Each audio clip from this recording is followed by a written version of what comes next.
আমাদের মানুষের মধ্যে একটা মানে জেনারেল কনসেনসাসই হচ্ছে মিয়ানমারে হয়তো সংঘর্ষ চলছে, এখানে যুদ্ধ ওইখানে যুদ্ধ। প্রতিবেশী দেশ হিসাবে আমাদেরকে প্রতিবেশীকে জানতেই হবে, এটার কোনো শর্টকাট নেই। রিফিউজি ক্রাইসিস এইভাবে হাসি মুখে আনন্দের সাথে কোথায় হয়েছে? মিয়ানমার, চায়না এবং বাংলাদেশ এই তিনটি দেশের মধ্যে একটা করিডোর স্থাপন করার মতো একটা ম্যানিফেস্টেশনের একটা পোটেনশিয়াল আছে। চীন চাচ্ছে যে বাংলাদেশের সাথে চীনের সংযোগ, এই জন্য দরকার হচ্ছে মিয়ানমার। মিন অনলাইন এই দুটি দেশকেই কেন উনি সিলেক্ট করলেন? ভারতে গিয়েছে, ভারত একটা গণতান্ত্রিক দেশ, সো মিয়ানমার গণতান্ত্রিক নির্বাচন দিয়েছে, কোথায় যাবে তখন? ফার্স্ট দেশ হচ্ছে ভারত। কি আমাদের ন্যাশনাল ইন্টারেস্টগুলো আদায় করে নিতে পারছি? বাস্তবতা আমরা তো দেখছি, 18 কোটি মানুষের ভিতরে কতজন মিয়ানমারকে নিয়ে ভাবে, এবং আমাদের রোহিঙ্গা সমস্যা আমার জন্য একটা গুরুত্বপূর্ণ সমস্যা। আপনার কি মনে হয় এই Rohingya repatriation through this committee কতটুকু আগাতে পারে? গত 10 বছরে রোহিঙ্গাদের ফিরিয়ে নেওয়ার মতো কিছু তো হয়নি, রাদার 2024 সালে যখন আরাকান আর্মি মিয়ানমার সেনাবাহিনীর সঙ্গে সংঘর্ষ করে, মংদুর প্রায় 4000 বাড়ির ভিতরে 2500 বাড়ি পুড়িয়ে দেওয়া হয়। প্রেসিডেন্ট মিন অনলাইন এখন কোন ট্রেজেক্টরিতে আগাচ্ছেন? এদের ভিতরে বেশিরভাগই সামরিক কর্মকর্তা ছিলেন, এবং সামরিক বাহিনী মিয়ানমারে অ্যাকচুয়ালি এটা একটা ইন্টেলিজেন্স প্ল্যাটফর্ম।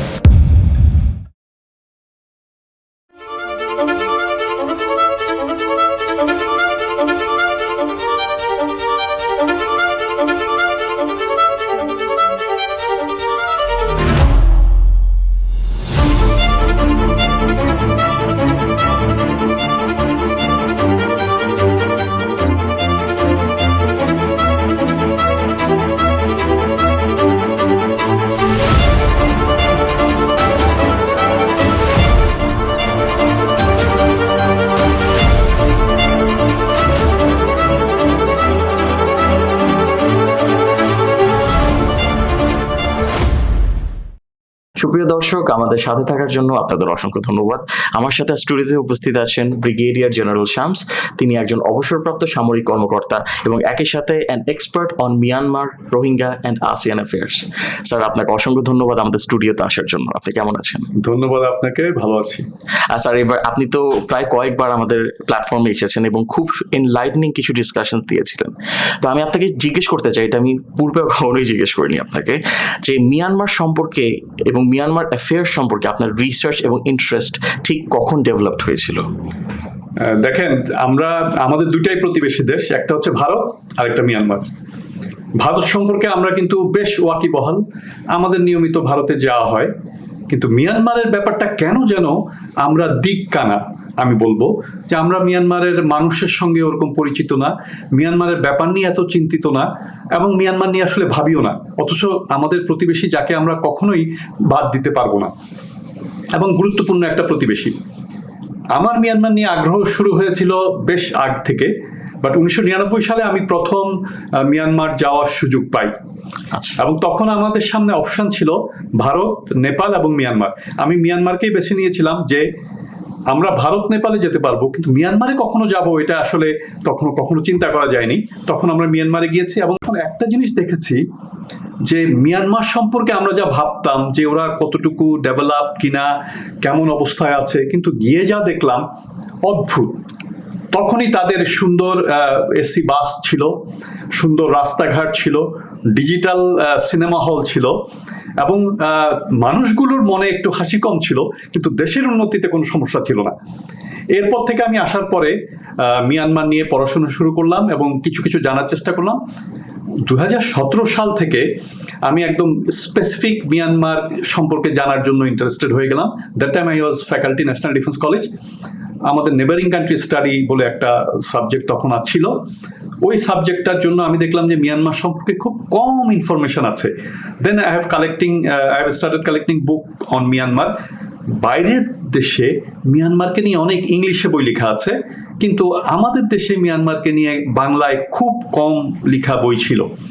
আমি তখন আমার নিজের উদ্যোগে আমি মিয়ানমারকে নিয়ে বাংলায় দুটো বই আমি প্রকাশ করি।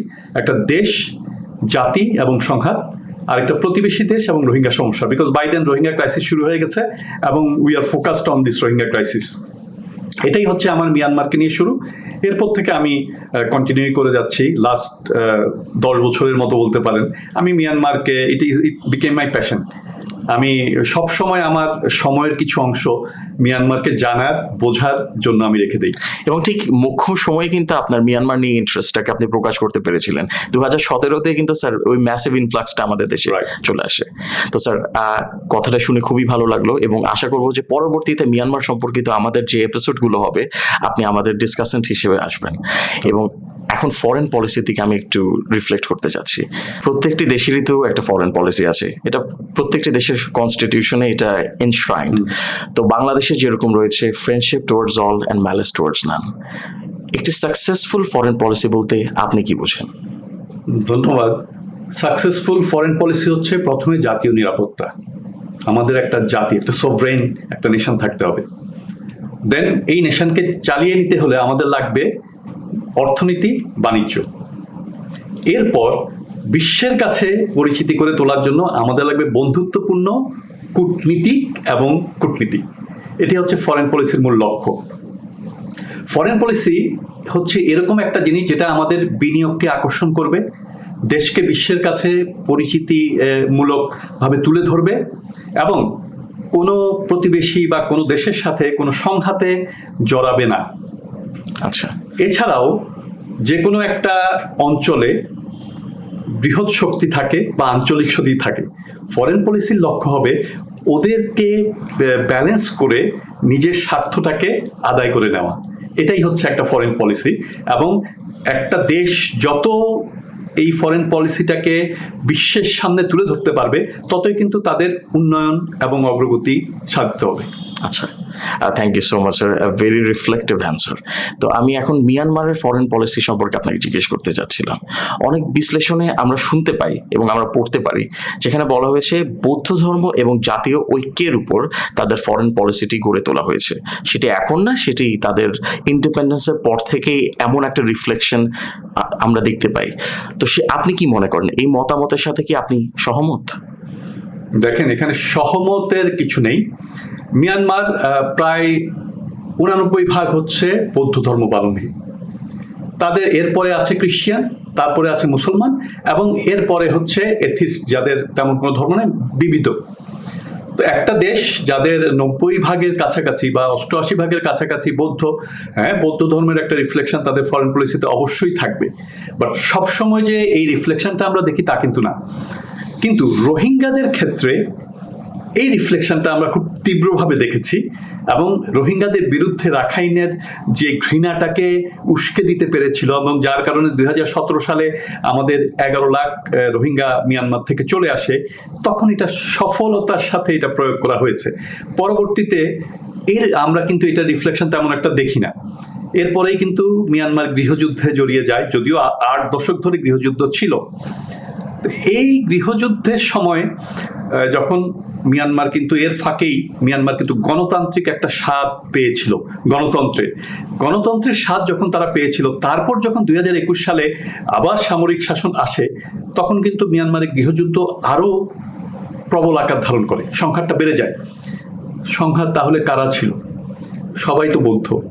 আগে যেই জাতীয় ঐক্য যেটা ছিল, তার মানে ওই ঐক্যের ভিতরেই তখন কিছুটা ফাটল ধরেছে এবং তারা একজন আরেকজনের সঙ্গে সংঘাতে জড়িয়ে গেছে।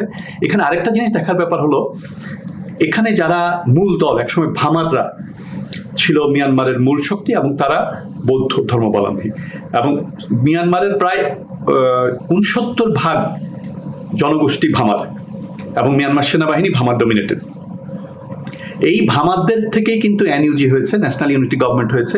এই ভামার থেকেই পিডিএফ হয়েছে এবং ভামার তরুণরা গণতন্ত্রের জন্য কিন্তু তারা তাদের আগের যে ইউনিটিগুলো ছিল তারা ওটা বাদ দিয়ে মিয়ানমার সামরিক বাহিনীর সাথে সংঘাতে লিপ্ত হয়েছে। তার মানে কি, এখানে ধর্মটা কিছুটা সংঘাতের সৃষ্টি করেছে এবং ওই বৌদ্ধ ধর্মের ওই আড়ালে যে ইউনিটির কথাটা যে আমরা শুনে এসেছি তার চির ধরেছে অবশ্যই, যেটা আমরা দেখতে পাচ্ছি এবং এখনো এটা চলছে।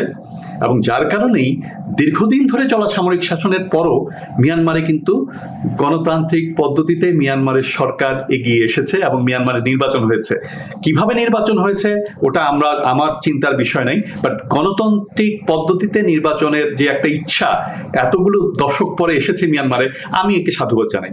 আচ্ছা, তো স্যার এই নির্বাচনের প্রসঙ্গে যদি বলি, এই যে নবনির্বাচিত আপনার ইউএসডিপি যে পার্টিটা এখন পলিটিক্যাল পাওয়ারে রয়েছে, তারা মিয়ানমারের ফরেন পলিসিকে ঠিক কোন দিকে আগাচ্ছে এবং প্রেসিডেন্ট মিন অং লাইন এখন কোন ট্রেজেক্টরিতে আগাচ্ছেন? দেখেন, এখানে যারা আছে এই বর্তমান যারা ক্ষমতাসীন, এদের ভিতরে বেশিরভাগই সামরিক কর্মকর্তা ছিলেন এবং সামরিক বাহিনী মিয়ানমারে অ্যাকচুয়ালি এটা একটা ইন্টেলিজেন্স প্ল্যাটফর্ম। এরা বহু বছর ধরে মিয়ানমার সরকারকে চালিয়ে আসছে এবং তারা জানে, তারা খুবই দক্ষ কিভাবে দেশ চালাতে হয় এবং তারা রাজনীতি, কূটনীতি, অর্থনীতি এবং বহির্বিশ্বে তাদের সম্পর্কে কি ভাবছে না ভাবছে এই ধরনের সমস্ত জ্ঞান তারা রাখে এবং এই জ্ঞান প্রয়োগ করে তারা তাদের অবস্থানকে এবং তারা শাসনকে সুদৃঢ় করার চেষ্টা করে। সো এই ব্যাপারে তারা সাকসেসফুল। এখন যে নির্বাচিত সরকার এসেছে, তারা প্রথমেই দেশের আভ্যন্তরীণ তিনটা জিনিস যেটা আমরা বলেছিলাম, জাতীয় নিরাপত্তা, অর্থনীতি এবং কূটনীতি। এখন আমি যদি এই তিনটার আলোকে যদি আমি বিশ্লেষণ করি, জাতীয় নিরাপত্তার জন্য প্রথমেই তারা ডিভিশনটাকে কমিয়ে আনার জন্য একটা অ্যামনেস্টি ডিক্লেয়ার করেছে, যে যারা সশস্ত্র দলগুলো যারা আছে তারা যেন যুদ্ধবিরতিতে চলে আসে, এটা ঘোষণা দিয়েছে, একটা সময় দিয়েছে মিয়ানমারের নির্বাচিত সরকার ক্ষমতায় আসার পরে। এরপরেই তারা বিশ্ব অঙ্গনে গণতান্ত্রিকভাবে যে তারা নির্বাচিত, এটাকে জানান দেওয়ার জন্য প্রথমেই তারা সিলেক্ট করেছে ভারতকে, কারণ ভারত একটা গণতান্ত্রিক দেশ আমাদের এই অঞ্চলে, বড় একটা রিজিয়নাল পাওয়ার। এই ভারতে তারা গিয়েছে। এরপরে তারা চীন ভিজিট করেছে, কারণ চীন হচ্ছে মিয়ানমারের ভ্রাতৃত্বপূর্ণ বন্ধুত্ব রয়েছে চীনের সাথে এবং মিয়ানমারের একটা প্রথম থেকেই মিয়ানমারের একটা গুরুত্বপূর্ণ পার্টনার সব ব্যাপারেই। এরপরে মিয়ানমারের পাশে আছে আসিয়ান দেশ। আসিয়ান দেশ লাওসও ভিজিট করতে গিয়েছে, কারণ লাওসের সাথে বন্ধুত্বপূর্ণ সম্পর্ক আছে, যদিও আসিয়ানের সাথে কিছুটা হিট ছিল 5 পয়েন্টের উপরে, বাট বর্তমানে এই জিনিসটাকে তারা কাটায় ওঠার চেষ্টা করছে। যেমন থাইল্যান্ডে যে আসিয়ানের যে কনফারেন্সটা হয়েছিল, ওটার বাইরে অনানুষ্ঠানিকভাবে মিয়ানমারের প্রতিনিধিরা সমস্ত আসিয়ান দেশগুলোর পররাষ্ট্র মন্ত্রীদের সাথে মিট করেছে তারা। এছাড়া আরেকটা এখন আসছে, যদি অর্থনীতির কথা বলি, নির্বাচিত সরকার ক্ষমতায় আসার পরেই প্রথমে দুটো কাজ করেছে। একটা হচ্ছে চীনের সাথে মিয়ানমারের যে সীমান্ত অঞ্চল ছিল, যেগুলো বিদ্রোহীদের কন্ট্রোলে ছিল, সীমান্ত বাণিজ্যের জন্য যে রুটগুলো বন্ধ ছিল, চীন চাপ দিয়ে ওই রুটগুলোকে চালু করে দিয়েছে। এরপরে থাইল্যান্ডের সাথে যে রুটগুলোতে ছিল, ওই রুটগুলোটাও সুন্দর করে তারা আবার চালু করেছে, বিকজ চীন এবং থাইল্যান্ডের সাথে কিন্তু মিয়ানমারের সবচেয়ে বেশি বাণিজ্য হয়, সীমান্ত বাণিজ্য এবং মিয়ানমারের বাণিজ্য। জেড খনিগুলো যেগুলো ছিল চীন সীমান্তের কাছাকাছি, ওই সীমান্তগুলোরও কিন্তু মিয়ানমারের সরকার তাদের নিয়ন্ত্রণে আনার জন্য চেষ্টা চালিয়ে যাচ্ছে। চীনের সাথে মিয়ানমারের probably 19 billion something like that, 19.8 billion, আর ওদিকে থাইল্যান্ডের সাথে হচ্ছে 6.1 or 2 বিলিয়ন, প্রায় 7 বিলিয়নের মতো বাণিজ্য রয়েছে। এই বাণিজ্যগুলো তারা কিন্তু নিশ্চিত করছে এবং বাণিজ্য পথগুলোকে নিরাপদ করার জন্য তারা লেগে আছে। ভারতের সাথে কিন্তু মিয়ানমারের এরকম 2.1 বিলিয়ন এরকম একটা আছে, বাট পথগুলো যেগুলো আছে চীন দিয়ে যে সংযোগটা আছে, ওটা যেহেতু আরাকান আর্মি এবং ন্যাশনাল চীন ডিফেন্স ফোর্সের কন্ট্রোলে, মিয়ানমার আর্মি কিন্তু চেষ্টা করছে ওই রাস্তাটাকে ক্লিয়ার করার জন্য। তার মানে কি, তারা তাদের এই পথটাকে ক্লিয়ার করছে অর্থনীতি এবং বাণিজ্যকে প্রসারের জন্য। এরপরে আমরা যদি বলি কূটনীতি, অবভিয়াসলি আমরা দেখছি কূটনীতিকভাবে তারা সফল। তারা চেষ্টা করছে তাদের গণতান্ত্রিকভাবে নির্বাচিত যে প্রতিনিধিগুলো আছে বা নির্বাচিত সরকারের যেই কার্যকলাপ পৃথিবীর কাছে জানান দেওয়ার চেষ্টা করছে। সো আমি মনে করি যে কূটনীতিকভাবে মিয়ানমার সফলতার সাথেই এগিয়ে চলছে। স্যার, কূটনীতিক সফলতার ক্ষেত্রে যদি আমি কথা বলি, তাহলে আমার অবশ্যই পশ্চিমা বিশ্বের অ্যাসপেক্ট এখানে আনতে হয়। এই যে ইলেকশনটা হলো, এই যে নতুন যে ইউএসডিপি পার্টি ক্ষমতায় আসলো, এই ক্ষমতায় আসার পর থেকে কিন্তু আমরা দেখতে পেয়েছি ওয়েস্টার্ন ক্যাস্টিগেশন, যে পশ্চিমা বিশ্ব থেকে কিন্তু তারা বলছে this was a Shyam election, এবং খুব নেগেটিভ একটা রিসেপশন ওয়েস্টার্ন ওয়ার্ল্ডে আমরা দেখতে পেয়েছি মিয়ানমারের নবনির্বাচিত সরকার সম্পর্কে।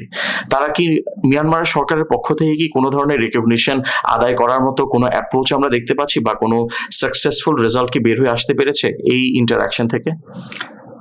আমরা এতক্ষণ যে আলোচনা করলাম যে পররাষ্ট্রনীতি মিয়ানমারের, এখানে আপাতত পশ্চিমা বিশ্বকে কনভিন্স করার মতো তাদের যে ইচ্ছা বা প্রয়োজন, তার আগে পশ্চিমা বিশ্ব বর্তমানে ইরান এবং ইউএসএ এবং ইসরায়েল যুদ্ধের কারণে কিন্তু তারা ব্যস্ত, তারা নিজেরাই কিন্তু নিজেদের একটা সমস্যায় জর্জরিত অবস্থায় রয়েছে। এই সুযোগটাই কিন্তু তারা মিয়ানমারের দিকে মনোযোগ দেওয়ার মতো সময় তাদের এখনো বেশি আসেনি, বিকজ আন্তর্জাতিক অঙ্গনে মিয়ানমারকে নিয়ে কিন্তু পশ্চিমা বিশ্বে তেমন একটা আলোচনা হচ্ছে না, বিকজ তারা নিজেদেরই ওই যে এনার্জি ক্রাইসিস, রিফিউজি ক্রাইসিস, এই ডিপেন্ডেন্সি, এগুলো নিয়ে কিন্তু এখন কথাবার্তা অনেক কিছু হচ্ছে। এই সময়টাই মিয়ানমার কিন্তু সফলভাবে কাজে লাগিয়েছে আঞ্চলিকভাবে তাদের অর্থনীতি, তাদের কূটনীতি এবং তাদের দেশের নিরাপত্তা নিশ্চিত করতে। জি স্যার। তো এই যে চীন এবং ভারতের কথা আপনি বলছিলেন, এই দুটি দেশকে কেন প্রথম ক্ষেত্রে নির্বাচন করা হলো, যে ইনিশিয়াল মেইডেন ভয়েজের জন্য মিন অং লাইন, এই দুটি দেশকেই কেন উনি সিলেক্ট করলেন? প্রথমে ভারতে গেলেন, তারপর তিনি চীনের সফরে গেলেন। চীনের সফরটা খুব সম্ভবত স্যার 5 দিনের মতো ছিল। তো এই দুটো সফর থেকে আউটকামটা কি আসছিল? দেখেন, এটা ভেরি সিম্পল। ভারতে যাবে কারণ ভারত একটা গণতান্ত্রিক দেশ, আমাদের ভারত ইজ রিজিয়নাল পাওয়ার, চীন আরেকটা রিজিয়নাল পাওয়ার। আমাদের রিজিয়নে দুইটাই দেশ আছে, চীন এবং ভারত, যারা বিশাল, এদের ব্যাপ্তি অনেক। তো ভারতে গিয়েছে, ভারত একটা গণতান্ত্রিক দেশ, সো মিয়ানমার গণতান্ত্রিক নির্বাচন দিয়েছে, কোথায় যাবে তখন? ফার্স্ট দেশ হচ্ছে ভারত। সো দেখেন, মিয়ানমার ইন্টেলিজেন্সিয়া যারা আছে, দে আর ভেরি প্রুডেন্ট, তারা কিন্তু প্রথমবারই সিলেক্ট করেছে এবং ওখানে চলে গিয়েছে। মোরওভার, ভারত এবং মিয়ানমার সীমান্তে মণিপুর, মিজোরামে সংঘাত চলছে। সেম মিয়ানমার সীমান্তেও কিন্তু এই ধরনের মিয়ানমার সেনাবাহিনীর সাথে সশস্ত্র গোষ্ঠীগুলো সংগ্রাম চলছে।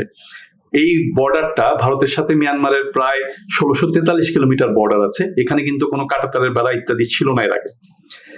এতে হলো, এছাড়াও এখানে ছিল একটা ফ্রি মুভমেন্ট রেজিম, এফএমআর একটা ছিল, যেটাতে দুই পাশে বসবাসকারী সিমিলার ট্রাইবেল লোকগুলো 16 কিলোমিটার এদিক ওদিক যেতে পারতো এবং ওখানে ওরা প্রায় 15 দিনের মতো থাকতে পারতো, 1-2 সাল থাকতে পারতো।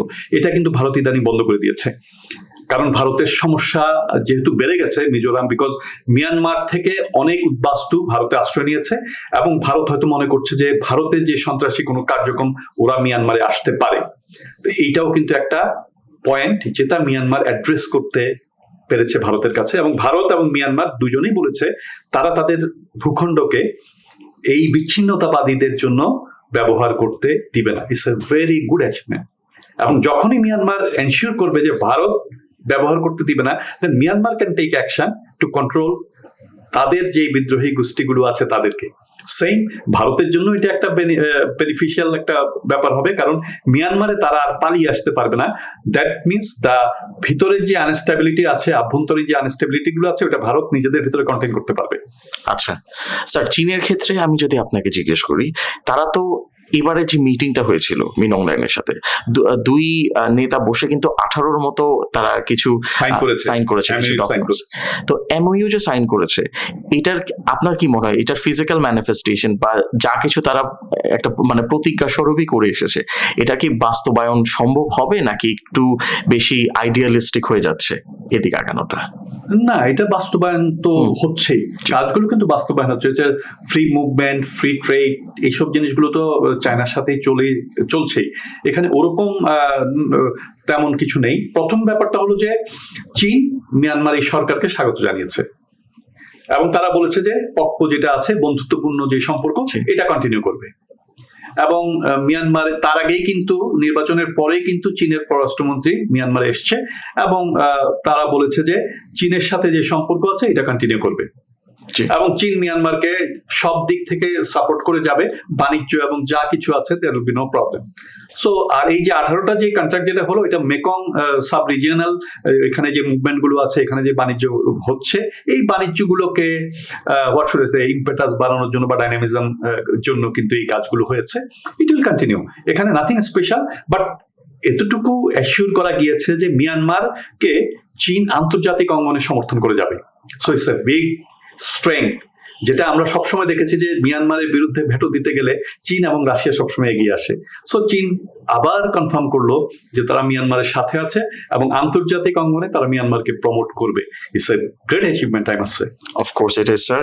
এবং আপনার কি মনে হয় চীন যে স্টেডফাস্ট ভাবে মিয়ানমারকে সমর্থন করে যাচ্ছে আন্তর্জাতিক প্রাঙ্গণে, ভারতও কি সেম কাজ করতে পারে বা ভারত সেম অ্যাপ্রোচটা নিতে পারে? দেখেন, চীনের ইন্টারেস্ট ভারতের ইন্টারেস্টের ভিতরে কিছুটা পার্থক্য আছে। ভারত মিয়ানমারে চীনের উপস্থিতিকে ব্যালেন্স করতে হবে, বিকজ ভারত একটা রিজিয়নাল পাওয়ার। সো ওরা চাইবে যে সবকিছুই চীন নিয়ে নিবে, তা তো হয় না। সো ভারত কিছুটা ব্যালেন্স করতে হবে। মিয়ানমারের সাথে ভারতের সম্পর্ক দুটো খুব বড় বড় ইনভেস্টমেন্ট আছে। একটা হচ্ছে Kaladan multimodal transit transport project, আরেকটা হচ্ছে ট্রাইল্যাটারাল হাইওয়ে, ভারত, মিয়ানমার, থাইল্যান্ড। এই দুটো হিউজ ইনভেস্টমেন্ট করেছে ভারত। মিয়ানমার যদি শান্তি থাকে তাহলে কিন্তু এই প্রজেক্টগুলোর কাজ দ্রুত এগিয়ে যেতে পারে, বিকজ এই প্রজেক্টগুলো তার টাইমলাইন ফেল করছে। কারণ মিয়ানমারের আভ্যন্তরীণ যে সমস্যাগুলো আছে, যে গৃহযুদ্ধ চলছে, এর কারণে কিন্তু টাইমলাইন গুলো তারা ঠিক মতো অ্যাচিভ করতে পারছে না। মোরওভার, ভারতের যে কালাদান মাল্টিমোডাল প্রজেক্ট আছে, এটা সিতোয়ে যে অংশটা আছে, বন্দরের কাজ কিন্তু হয়ে গেছে।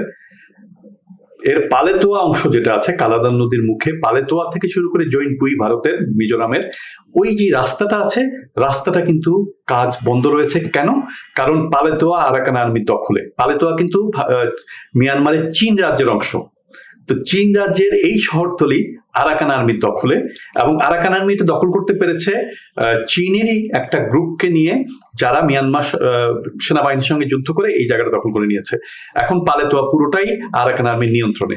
এখন যদি এখানে রাস্তা বানাতে হয় তাহলে চীনের সাথে ভারতের যোগাযোগ করতে হবে, চীনের বিদ্রোহী দলগুলোর সাথে, আরাকান আর্মির সাথে ভারতের যোগাযোগ করতে হবে, তারপরে এই রাস্তার কাজ এগোবে। আমরা এত কাছের প্রতিবেশী দেশ, তারপরেও কিন্তু আমরা ওই জায়গাগুলো সম্পর্কে তেমন একটা জানি না। কিন্তু ভারতের সাংবাদিকরা আছেন, ওনারা ওই জায়গাগুলো ভিজিট করেছেন, আরাকান আর্মির থেকে প্রতিনিধিরা তাদেরকে নিয়ে গিয়েছেন, তাদের সঙ্গে যোগাযোগ করেছেন এবং জায়গাগুলো দেখে এসছেন যে পরিস্থিতিটা কেমন, এবং সরেজমিনে রিপোর্ট করেছেন। আমাদের এই পয়েন্টটা আমাদের মনে রাখতে হবে যে আমাদেরও সাংবাদিকরা যারা আছে, আমাদের মিডিয়াতে যারা আছে, এবং আমাদের দেশকে স্পন্সর করতে হবে আমাদের এই পার্শ্ববর্তী দেশ কি অবস্থায় আছে, কি হচ্ছে, কিভাবে ভালো করা যায়, মানুষ টু মানুষের যে contact, people to people interaction, যেগুলো, এই কাজগুলো আমাদেরকে এগিয়ে নিতে হবে। আমরা কিন্তু এই ব্যাপারে পিছিয়ে আছি। তো ভারতের ইন্টারেস্টের কথা যেটা আমরা বলছিলাম, তো ভারত যদি কালাদান মাল্টিমোডাল প্রজেক্টটাকে সাকসেসফুল করতে পারে তাহলে কিন্তু ভারতের যেই 7 সিস্টার আছে খুব দ্রুত সরবরাহ পাবে। এতে সুবিধা হবে দুটো, একটা হচ্ছে 7 সিস্টারের যেই সমস্যা আছে ওই সমস্যাগুলো কমে আসবে, দ্বিতীয়ত হচ্ছে এই যে সরবরাহটা আছে আরাকান এবং চীনের যে মানুষগুলো আছে ওখানেও কিন্তু তারা সরবরাহ পাবে। কিন্তু যতদিন পর্যন্ত এই প্রজেক্টটা সাকসেসফুলি ইমপ্লিমেন্ট না হয়, বাংলাদেশ কিন্তু একদম রাখাইনের পাশেই আছে। বাংলাদেশের ইনফ্রাস্ট্রাকচার এবং অন্যান্য ফ্যাসিলিটি যা আছে, Bangladesh can very well provide different logistical support and also trade support to Rakhine. এখন এই জিনিসগুলোকে কিভাবে ম্যাটেরিয়ালাইজ করবে আমরা কি চিন্তা করছি? এই জিনিসগুলো ভেবে দেখার ব্যাপার আছে। কারণ একটা সাকসেসফুল পররাষ্ট্র নীতি বা দুই দেশের সম্পর্কটা ডিপেন্ড করে নেতৃত্বের উপর, দূরদর্শী নেতৃত্ব এবং ডিরেক্টিভস এর উপর। আমাদের ভালো কূটনীতিক আছে, পেশাগত কূটনীতিক আছে, বাট কূটনীতিকদেরকে চালনার জন্য একটা ফোকাস দরকার, যে তারা কিভাবে কূটনীতিটাকে বিশ্বের কাছে তুলে ধরবে, প্রতিবেশী দেশের কাছে তুলে ধরবে, রিজিয়নের কাছে তুলে ধরবে, আন্তর্জাতিক অঙ্গনে তুলে ধরবে। যদি ঠিক মতো দিক নির্দেশিকা থাকে আমরাও এগিয়ে যেতে পারবো সুন্দরভাবে। আচ্ছা স্যার, আপনি পিপল টু পিপল কন্ট্যাক্টের কথা বলছিলেন, তো সেটি এই পিপল টু পিপল কন্ট্যাক্টকে ইনশিওর করার জন্য আমার কিন্তু একটা যেটা বলেন ওয়েল কনস্ট্রাক্টেড এবং একটা পোটেন্ট ফরেন পলিসি প্রয়োজন। তো বাংলাদেশ এবং মিয়ানমারের মধ্যকার ফরেন রিলেশনস কেমন স্যার? আমরা কি আমাদের তরফ থেকে আমাদের যে ন্যাশনাল ইন্টারেস্টগুলো আছে which dictates our foreign policy of course, আমরা কি আমাদের ন্যাশনাল ইন্টারেস্টগুলো আদায় করে নিতে পারছি? এবং এই যে পিপল টু পিপল কন্ট্যাক্টের কথা আপনি নিজের মুখেই বললেন, তো এটা কি আমরা ইনশিওর করার মতো কোনো অ্যাপ্রোচের দিকে আগাচ্ছি? বাস্তবতা আমরা তো দেখছি, এবং আজকে যে আমরা কথা বলছি কি হচ্ছে আমরা সবাই জানি।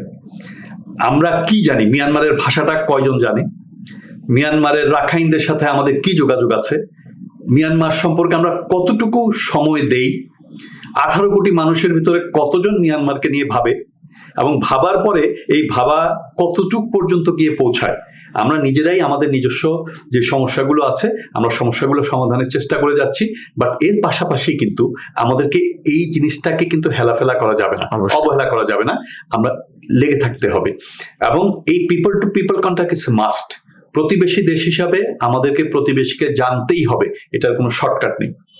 এখন যদি আমি বলি মিয়ানমারের সঙ্গে আমাদের কি যোগাযোগ হয়েছে, হ্যাঁ যোগাযোগ হয়েছে। মিয়ানমার সেনাবাহিনীর সঙ্গে কথা হয়েছে, মিয়ানমার সরকারের সঙ্গে কথা হয়েছে।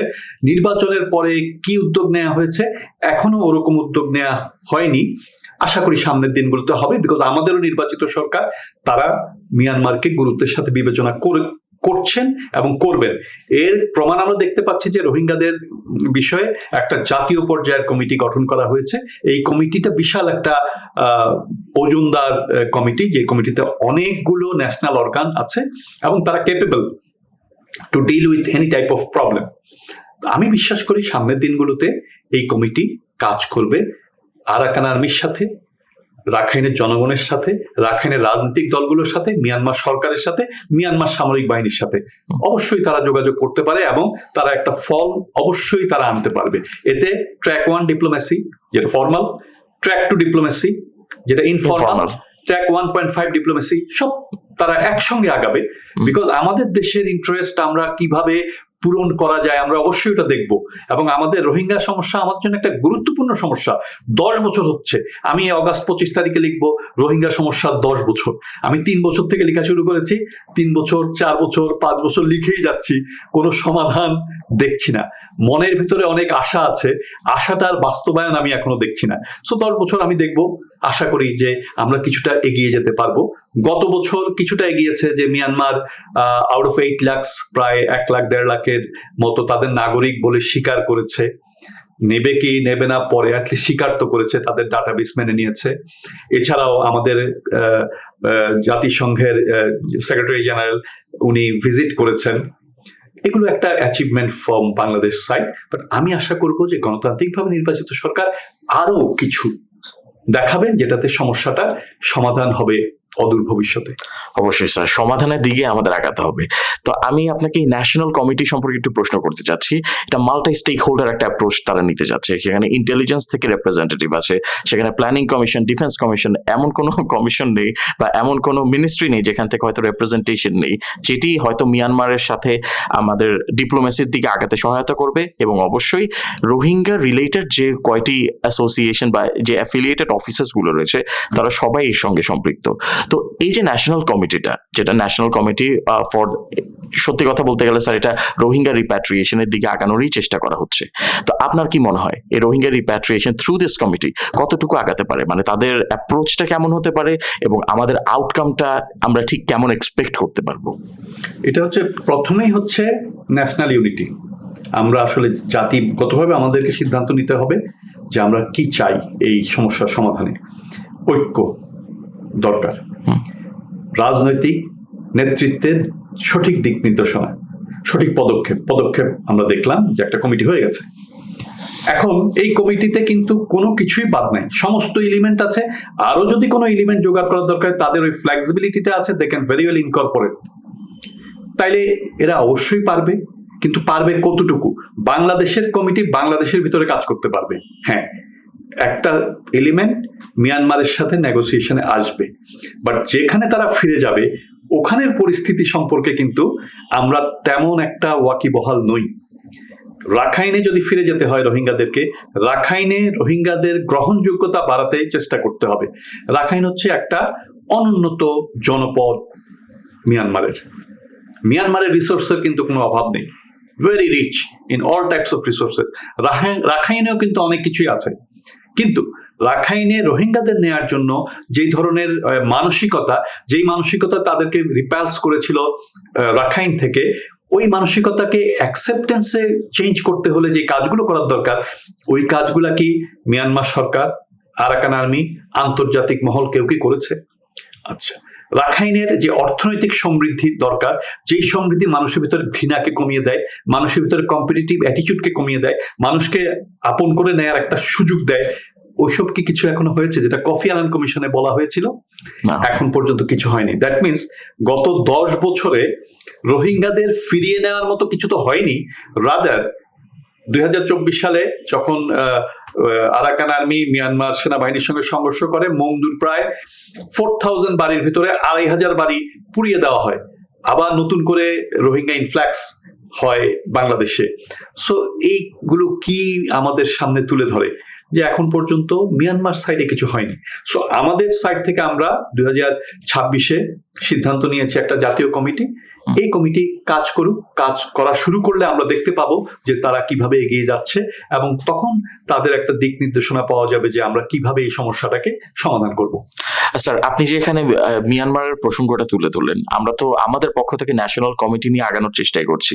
তবে মিয়ানমারের যে সেন্স অফ অ্যাকসেপ্টেন্স প্লাস এই যে রোহিঙ্গাদের সম্পর্কে যে মানসিকতা, এটার যে পরিবর্তনটা আমাদের আনতে হবে, সেখানে তো একটা কালেকটিভ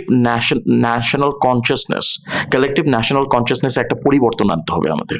তো এই পরিবর্তন আনতে হলে তো শুধু এক দল বা এক গ্রুপ এসে বললো যে আমরা পরিবর্তনটুকু আনতে চাই, তা তো সম্ভব হবে না। এটা তো ন্যাশনালি সরকারি পদক্ষেপ থেকে আমাদের একটা পরিবর্তন আনতে হবে, যে মানুষের মধ্যে এই মেসেজটা ছড়াতে হবে that we must bring them back. যেহেতু রেকগনিশন দিয়েছে 1 লাখের মতো রোহিঙ্গাদের হলো যে অ্যাজ দেয়ার ওন, তাহলে তো তাদেরকে ফিরিয়ে নেওয়ার জন্য আমরা তো সবসময় সেফ অ্যান্ড ডিগনিফাইড রোহিঙ্গা রিপ্যাট্রিয়েশনের কথা বলেই থাকি। তো আমাদের পক্ষ থেকে তো আমরা আমাদের প্রসেসটা আগানোর চেষ্টাই করছি। তো মিয়ানমারের পক্ষ থেকেও তো তাহলে they have to meet us halfway. আপনি কি মনে করছেন এটা নিয়ে? এখন এই যে 1 লাখ প্লাস 1.5 লাখ যে নেয়ার কথা বলেছে, এটা বলেছে মিয়ানমার জান্তা সরকার নির্বাচনের আগে। তখন রাখাইন ছিল আরাকান আর্মির দখলে, 14টা শহরতলি আউট অফ 17, মানে 17টার মধ্যে 14টা শহরতলি আরাকান আর্মির দখলে ছিল। আরাকান আর্মির সাথে তো মিয়ানমার সরকার কোনো ডিসকাস করেনি, বিকজ ওরা বলে যে এটা একটা বিদ্রোহী গোষ্ঠী। এখন আরাকান আর্মিকে বাদ দিয়ে রোহিঙ্গাদেরকে রাখাইনে নেয়া কতটুকু বাস্তবসম্মত হবে, এটা একটা চিন্তার ব্যাপার আছে। মিয়ানমার সরকারের যেখানে কোনো অথরিটি নেই, 271 কিলোমিটার সীমান্ত এখন আরাকান আর্মির দখলে, তাইলে ওরা রোহিঙ্গারা কিভাবে যাবে বা তারা কিভাবে নিবে, এই ধরনের কোনো কর্মপদ্ধতিও তো ঠিক করা হয়নি। কিন্তু আমাদের সাইড থেকে আমরা যদি ট্র্যাক 1.5 বা ট্র্যাক 2 ডিপ্লোমেসিতে যাই, 271 কিলোমিটার যে আরাকান আর্মি আছে, আমরা কিন্তু তাদের সঙ্গে সুন্দর করে যোগাযোগ করতে পারি। যদিও বলা হয়েছে নন স্টেট অ্যাক্টরের সাথে ফর্মালি যাওয়া যাবে না, সেজন্য আমি বলেছি ট্র্যাক 1.5 এবং ট্র্যাক 2-তে সুন্দর যোগাযোগ সিস্টেম স্থাপন করা যায় আরাকান আর্মির সাথে। তাদেরকে we can very well contact with them, we can discuss যে how best we solve this problem, because এই ধরনের সমস্যা জিইয়ে রেখে রাখাইনের উন্নয়ন কখনো সম্ভব না। কালাদান মাল্টিমোডাল প্রজেক্ট বলেন, যাই বলেন, 13 লক্ষ রোহিঙ্গা এর পাশেই রয়ে গেছে বাংলাদেশে। এখানে রাখাইনের ভিতর দিয়ে একটা কিছু হবে, ইটস ভেরি ডিফিকাল্ট। যে কোনো সময় যে কোনো কিছু, পুরো সীমান্ত কখনোই নিচ্ছিদ্র করা যাবে না। ভারত চেষ্টা করছে কাঁটাতারের বেড়া, $30 বিলিয়ন একটা টার্গেট, $1 মিলিয়ন একটা টার্গেট করেছে, যে টোটাল 1600 কিলোমিটার প্লাস বেড়া দিবে, পুরোটাই কাঁটাতারের বেড়া দিবে। বাট এখন পর্যন্ত কিন্তু ইমপ্লিমেন্ট করা যায়নি, because it's a cost involve. So এসব চিন্তা করতে হলে আমার মনে হয় যে আমাদেরকে ভাবতে হবে যে কিভাবে এই জিনিসগুলো সমাধান করা যায়, এবং প্রথমেই এই বড় 13 লাখ 14 লাখ এই রোহিঙ্গার সমস্যাটাকে সমাধান করতেই হবে। এটাকে রেখে আরাকানের উন্নতি, রাখাইনের উন্নতি হবে বা সবকিছু ঠিক হয়ে যাবে, এখানে উন্নয়নের স্রোত বয়ে যাবে, এটা আমি মনে করি যে দেখাটা বা ভাবাটা ঠিক হবে না। কূটনৈতিক দিক থেকে এবং বাস্তবতার দিক থেকে কোনোভাবেই ঠিক হবে না। স্যার, আমি আপনাকে এখন একটা নতুন করিডোরের আইডিয়া সম্পর্কে একটু জিজ্ঞেস করতে চাচ্ছিলাম। আমার রিসেন্টলি এটা শুনতে পেয়েছি যে মিয়ানমার, চায়না এবং বাংলাদেশ এই তিনটি দেশের মধ্যে একটা করিডোর স্থাপন করার মতো একটা ম্যানিফেস্টেশনের একটা পোটেনশিয়াল আছে, যেটা কিনা ওই যে আপনার BBIN, এই সম্পর্কে হয়তো স্যার শুনে থেকেছেন। বাংলাদেশ, ভুটান, ইন্ডিয়া এবং নেপাল, এটার মধ্যে যে একটা ট্রেড করিডোর হওয়ার কথা ছিল, ওটারই একটা সেকেন্ড ম্যানিফেস্টেশন, যেটা হয়তো আরেকটু ওয়ার্কেবল হবে বা আসলেই ট্যাঞ্জেবল রেজাল্টস আমাদেরকে ডেলিভার করতে পারবে। এই সম্পর্কে স্যার আপনি কি শুনেছেন এবং এই সম্পর্কে আপনার রিয়াকশন কিংবা আপনার মতামত কি? এটা হচ্ছে চীনের ইনিশিয়েটিভ। চীন চাচ্ছে যে বাংলাদেশের সাথে চীনের সংযোগ, এই জন্য দরকার হচ্ছে মিয়ানমার। এবং আমাদের বহুদিনের স্বপ্ন, বাংলাদেশ কেন এই অঞ্চলের স্বপ্ন, যে আঞ্চলিকভাবে সংযুক্তি হবে south Asia and south east Asian country. তাহলে কিন্তু আমাদের একটা থ্রাইভিং ইকোনমি হবে, যেটা ফর নাম্বার অফ রিজনস এই জিনিসটা বহু বছর ধরে হচ্ছে না। মানে এই দেশগুলো স্বাধীন হয়েছে 47-48-এর দিকে, বাংলাদেশ স্বাধীন হলো 71-এ, 55 বছর পার হয়ে গেছে। এখন পর্যন্ত আমরা আঞ্চলিক যেই যোগাযোগ ব্যবস্থাটা, এটা এখনো এনশিওর করতে পারিনি। এটা করলে যে আমাদের কত লাভ হবে এটা চিন্তার বাইরে। আচ্ছা, পর্যটন, চিকিৎসা, শিক্ষা, মানব চলাচল, বাণিজ্য চলাচল, আমাদের যে বাণিজ্যের যে সমস্যাগুলো আছে, আমাদের যে কাঁচামাল আছে, আমাদের যে ফাইনের প্রোডাক্ট আছে, এগুলো এক জায়গা থেকে এক জায়গায় খুব কম খরচে চলে যেতে পারে। স্যার এখানে তো শুধু বাণিজ্যের ক্ষেত্রেই না, এই যে আপনি যে পিপল টু পিপল এক্সচেঞ্জের কথা বলেছিলেন, সেটাও তো ইজি হয়ে যাবে। অবশ্যই, অবশ্যই। এবং মনে করেন যে তখন আমি নাগপলি যে বিচটা আছে, কক্সবাজার থেকে আমরা ওই বিচে গিয়ে আমরা তখন আমাদের সময় কাটাতে পারবো। এটা কিন্তু কেউ চিন্তাই করে না। আমরা কিছুদিন আমরা দরকার হলে একটা রাখাইনের কোনো একটা কটেজে আমরা সময় কাটালাম, সিতোয় বন্দরটা একটু ঘুরে দেখে আসলাম। What is the fun? এই আইডিয়াগুলো তো স্যার আমাদের মানুষের মধ্যে নেই। আমরা যখনই মিয়ানমারের কথা চিন্তা করি, আমরা আমাদের মানুষের মধ্যে একটা মানে জেনারেল কনসেনসাসই হচ্ছে মিয়ানমারে হয়তো সংঘর্ষ চলছে, এখানে যুদ্ধ, ওইখানে যুদ্ধ। দ্য ডেইলি স্টার খুললে দেখা যাবে যে যুদ্ধের কথাই বলা হচ্ছে, প্রথম আলোতে দেখলেও বলা হচ্ছে যে আরাকান আর্মির সাথে হয়তো আরাকান আর্মির সাথে মিলিটারি হুন্তার এয়ার স্ট্রাইকের একটা ইন্টারাকশন চলছে। তো একটা তো ধরেন মিসকনসেপশন রয়ে যায় যে না, এখানেও যে একটু পিস এবং স্টেবিলিটি, সিকিউরিটি আমরা এস্টাবলিশ করতে পারবো বা তাদের পক্ষ থেকে করা হবে, সে সম্পর্কে তো আমাদের আইডিয়া হয় না স্যার। আমি আর আপনি যে কথা বলছি, দিস ইজ আইডিয়া। হয়তো দেখা যাবে আমাদের দুজনেরটা আরো 10 জন জেনে যাবে। এই 10 জন যখনই জেনে যাবে, এভাবেই তো 100 জন জানবে, আস্তে আস্তে এভাবেই জানবে। এবং আমাদের এই কথাগুলো রাখাইনে ওরাও দেখতে পারে, ওদের ভিতরে এরকম চিন্তা আসতে পারে যে ওরা কক্সবাজার বিচে এসে এনজয় করবে। অবশ্যই, বিকজ আমরা দেখেছি কক্সবাজারে একটা আঞ্চলিক দেশগুলোর একটা বিশাল বড় একটা নেভাল মহড়া হয়েছিল। ওখানে মিয়ানমার থেকেও মিয়ানমার নেভাল অফিসিয়ালস এসেছিল, টপ বস এসেছিলেন, এবং they enjoyed the view of কক্সবাজার। বিশাল একটা বিচ, সামনে সাগর, খুব এনজয় করেছে। আমি মনে করি যে এই চিন্তাটা ওদেরকে দেওয়া উচিত।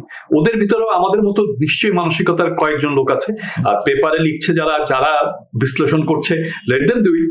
আমাদের সব ধরনের মানুষকে নিয়ে কিন্তু আমাদেরকে এগিয়ে যেতে হবে। উন্নতি এক ধরনের মানুষকে নিয়ে হয় না, শুধু কূটনীতিবিদ থাকলে হয় না, শুধু রাজনীতিক থাকলে হয় না, স্বপ্ন দেখার মতো লোক থাকতে হয়।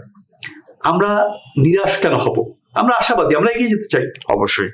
এবং এই করিডোর নিয়ে যে কথা বললেন, এই করিডোরে কুনমিং থেকে মিয়ানমার হয়ে অলরেডি কিন্তু কুনমিং থেকে মুসে মান্দালে পর্যন্ত একটা রেল লাইন আছে। এই রেল লাইনটা এক্সটেন্ড করে যাবে মান্দালে থেকে ইয়াঙ্গুন পর্যন্ত, ইয়াঙ্গুন থেকে সিতোয়ে, এটা চকপিউর ওখান দিয়ে চকপিউ পর্যন্ত কানেক্ট হবে। অলরেডি কিন্তু চকপিউ থেকে 770-71 kilometre gas and oil pipeline আছে, ফাংশনাল। ইউনানে যাচ্ছে, Yunnan is landlock Province of China. আমি গিয়েছেন, আপনি গিয়েছেন কিনা জানি না, ফ্যান্টাস্টিক একটা জায়গা। সো বাঙালিরা কত কম খরচে আমরা বাংলাদেশিরা চীনে চলে যেতে পারবো।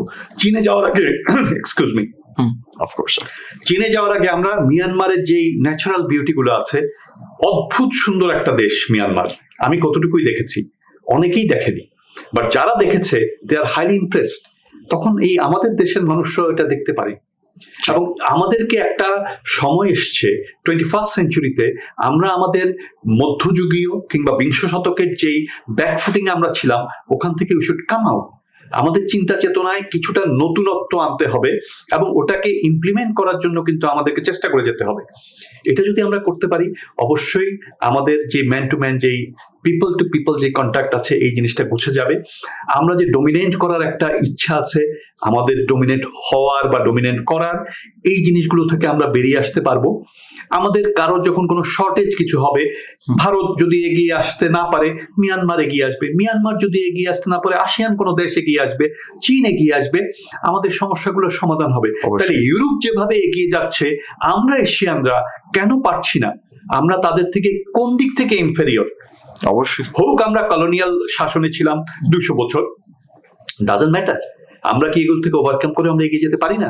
এই ধরনের স্বপ্ন কিন্তু আমাদের এখন দেখতে হবে। এই বাংলাদেশ মিয়ানমার যে পার্সপেক্টিভ আছে, আমি মনে করি time has come, we should think beyond our horizon. এই পূব দিকের নীতি আমাদেরকে, আমাদের হরাইজনটাকে ব্রড করে আমরা আমাদের আরো কি করতে পারি, আরো কাউকে, মানুষকে কিভাবে সম্পৃক্ত করতে পারি, এই ধরনের চিন্তা করতে হবে। এবং আমি মনে করি যে আপনি যেহেতু চিন্তা করছি, সার্টেনলি এটা যারা দেখবে, দর্শকদের ভিতরেও কিন্তু এই চিন্তাটা আসবে। অবশ্যই তখন তারা যে এই চিন্তা ছিল যে মিয়ানমারে আসলে কি করব, কি যাব না যাব, তখন তারা ওর থেকে বেরিয়ে আসতে পারবে। an expansion of consciousness। তো স্যার, আমি আপনাকে এখন জিজ্ঞেস করতে চাচ্ছি, এই করিডোর নিয়ে তো আমরা কথা বললাম, আমি এখন রোহিঙ্গার প্রসঙ্গে আবার ফেরত যেতে চাচ্ছি। খুব রিসেন্টলি আমি দ্য ডেইলি স্টারের একটা অপিনিয়ন এডিটোরিয়ালে পড়েছিলাম যে তারা এই যে 5 বছর 6 বছর হয়ে গেল বা 10 বছরের দিকে আমরা আগাচ্ছি আসলে স্যার, সেই ক্ষেত্রে তারা বলছিল যে রোহিঙ্গাদেরকে ফুলি রিপ্যাট্রিয়েট করা, যে ধরেন স্যার এখানে 1 লাখ 1.5 লাখের উপরেই তো এখন রোহিঙ্গা রয়েছে, যে 1.5 লাখের, আমি একটা নাম্বার আপনাকে বললাম যে 1,50,615 জন রোহিঙ্গা হয়তো আমাদের এখানে হাইপোথেটিক্যালি আছে। 13 লক্ষ, জি 13 লক্ষর মতো, যে 13 লক্ষ রোহিঙ্গা আমাদের এখানে আছে। এখন এই 13 লক্ষকে আমি একেবারেই রিপ্যাট্রিয়েট করতে পারবো না। এটা হচ্ছে গিয়ে ওই অপিনিয়ন এডিটোরিয়ালে বলা হচ্ছিল যে they have been a part of our local economy, specially যে লোকাল রিজন কক্সবাজারে যে লোকাল ইকোনমি রয়েছে, তো সেখানকার লোকাল ইকোনমির সাথে তারা সম্পৃক্ত, এবং এই সম্পৃক্ততা আমরা অস্বীকার করতে পারবো না, সেখানে এটা বলা হচ্ছিল। এবং যদি আমরা রিয়েলিস্টিক ভাবে চিন্তা করি, রোহিঙ্গাদেরকে এই যে 13 লক্ষ যে রোহিঙ্গা আমাদের এখানে আপনার রেফিউজি হিসেবে আছে, তাদেরকে একেবারে যে আমি রিপ্যাট্রিয়েট করতে পারবো, এটা ইম্পসিবল। তো এইটা তারা এইভাবে করেই ব্যক্ত করা হয়েছিল।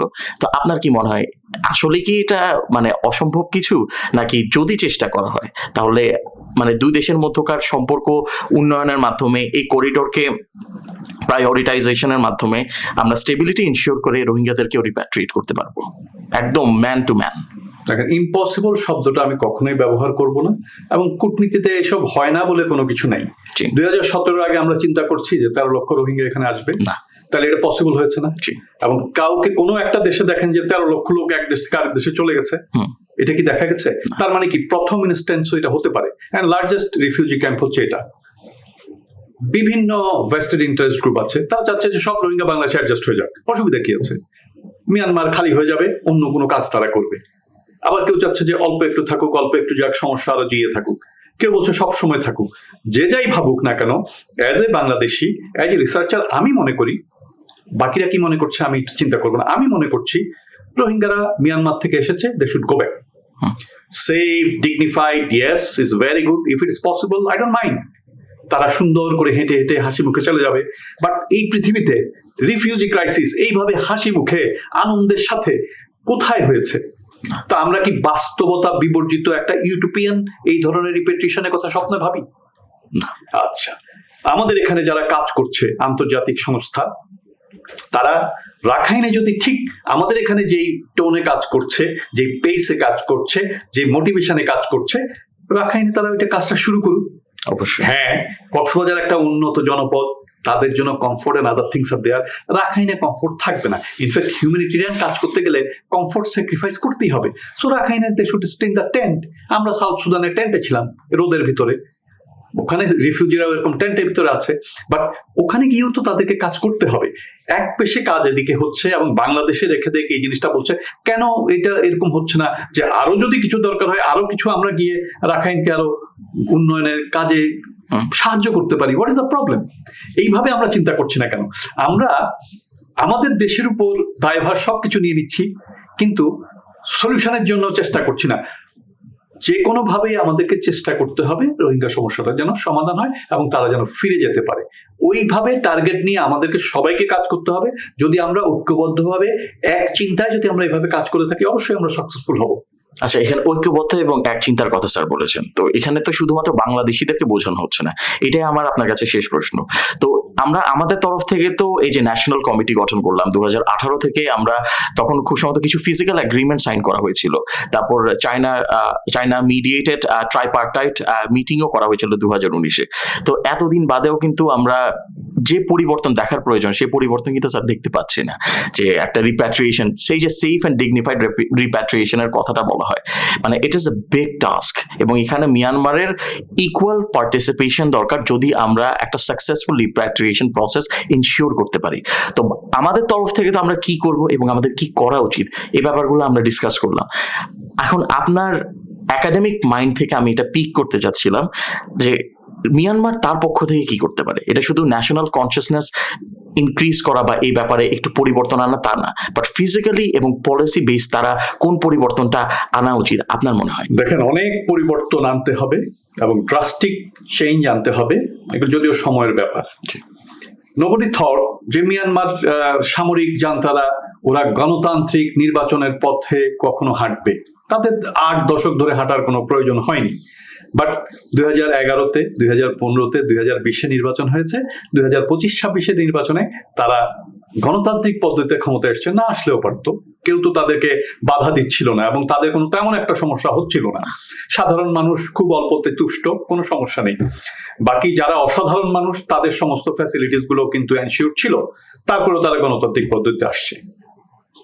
রোহিঙ্গারা যে ফেরত যাবে, পরিস্থিতি কি? রাখাইনরা কি ভালো আছে তাদের দেশে? তারাও তো সমস্যা আছে।